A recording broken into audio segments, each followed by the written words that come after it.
Welcome back to RFL Talk of the Table Time. Lots of different people have lots of different opinions about President Obama. Some people love Obama, others despise him. Now compare that to Adolf Hitler, who has far lower numbers, especially when it comes to things like killing people and invading nations. And yet elected officials continue to try to compare the two, despite the criticism that tends to bring. The latest from Texas Congressman Randy Weber, a Republican, the third-termer, reacting to the president's decision not to attend the Unity rally in Paris this weekend with this tweet, which he's since removed. Quote, "Even Adolf Hitler thought it more important than Obama to get to Paris for all the wrong reasons. Obama couldn't do it for right reasons." Weber apologized today. Rich? Shouldn't this be in the 101 guide? I don't care who the politics of the guy is saying it or about the politics of the other person. More than just being stupid or ignorant, it's just lazy. Can't they find a better, like, somebody to attach than Hitler? It dumbs down the entire conversation for everybody. It undermines people, generations that were lost under a powerful, brutal dictator. But I think more than, well, for starters, I don't know what it is with the Republicans' fascination with throwing Hitler around to describe a Democratic president. I think they've got their ideology screwed up. Last I checked, it's the far right is fascism, the far left is communism. But for whatever reason, they can't get that out of their head. But again, it's cheap language that does no one any good, that seems to be all too commonplace in Tea Party America, which has sort of dominated the headlines or the radical headlines for the last 6 years or so. Is it a generational thing, playing to the greatest generation who remembers and fought in that war? I think you're giving it too much credit to Maybe this I fight. am. Maybe I am. Just like, what's the worst thing I can do? Hitler. It's wrong. He apologized for it. It never should be used. You're right. It should be politics 101. Never say it and so forth. There are many politicians on both sides of the aisle that said stupid things, but this is the first one that nobody should ever even bother bringing into it. All right, moving on. Turns out the process for citing casinos in New York isn't a done deal after all. The Casino Location Board will now reopen bidding for a possible casino in the so-called southern tier portion of the state. That's the part along the Pennsylvania border. This after Governor Cuomo asked the board to reconsider their decision not to locate a gaming hall there. No other regions in the state will be reconsidered. Southern tier lost out on both casinos and any hope for revenues from fracking. Most desirable fracking sites are also in the southern tier. That fracking ban, by the way, came on the same day that the casino board decided against any casinos in that region. Explain how this works again, Andrew. I thought the whole idea was governor was staying out of this. They picked it up to 4. They picked 3.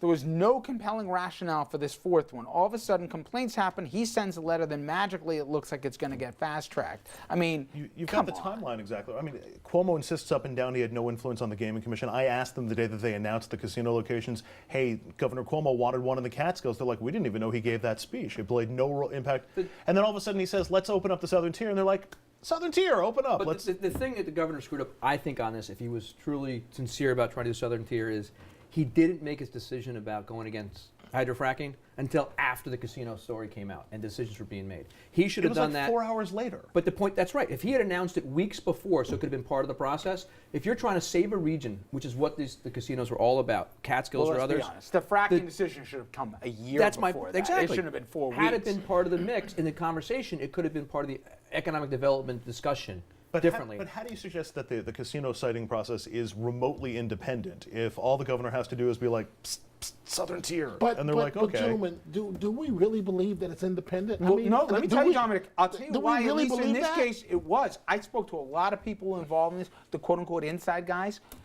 The day before the 3 casinos were announced, these guys swore up and down that it was going to be, they had all 3 wrong. All 3 wrong. I was telling it was going to be the Genting one in Orange. I was hearing all this different thing. He was out of it because, remember, with the Moreland Commission, he couldn't be seen as getting his fingerprints all over it, so he really did have to stand back. My only point is, I'm sorry.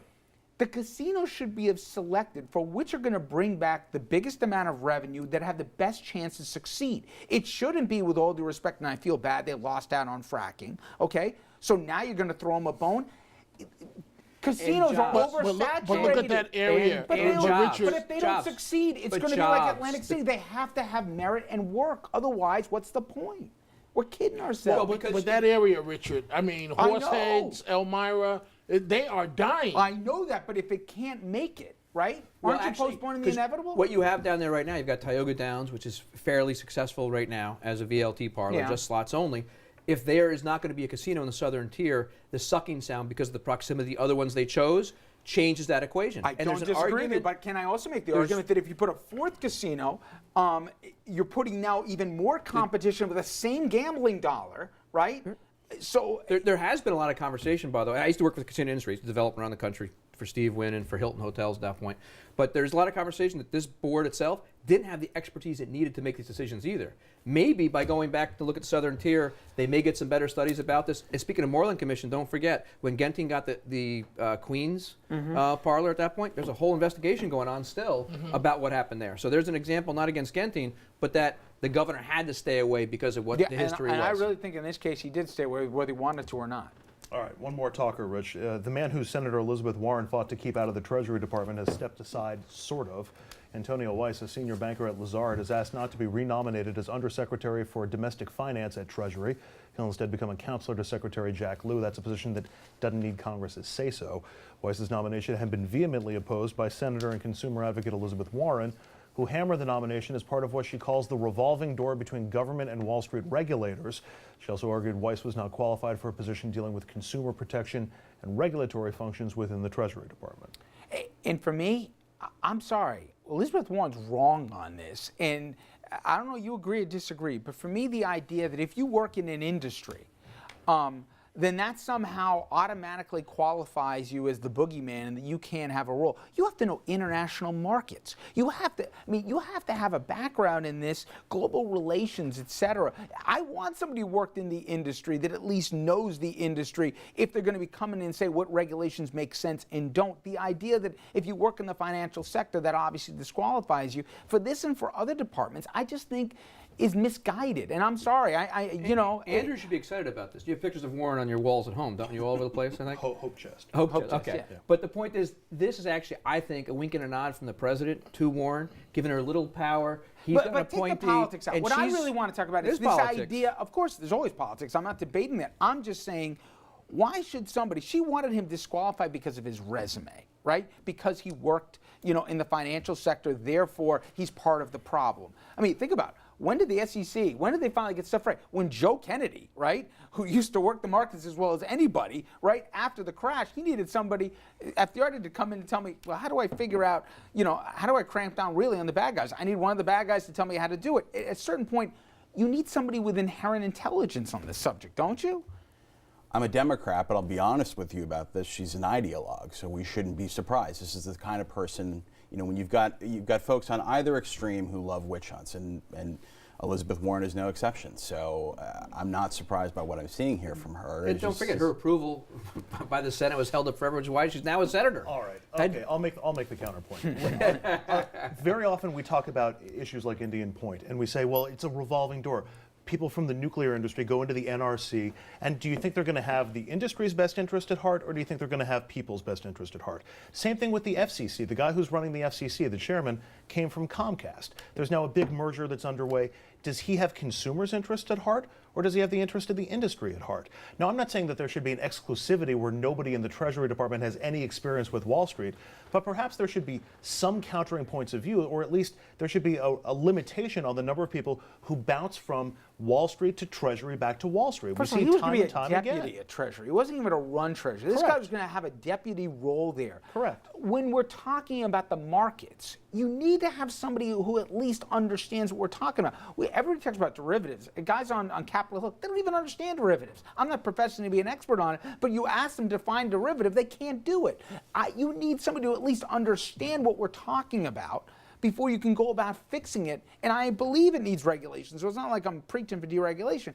I just think that sometimes both sides, whatever, you put this blanket statement that if you come from X, you can never be in Y. It makes you a bad person. And I just think it's short-sighted. And some of our criticisms were proven to be just flat out false. Today's Tuesday, right? So it must be Obama's for Wall Street, because it seems like he doesn't quite know what his relationship with Wall Street is.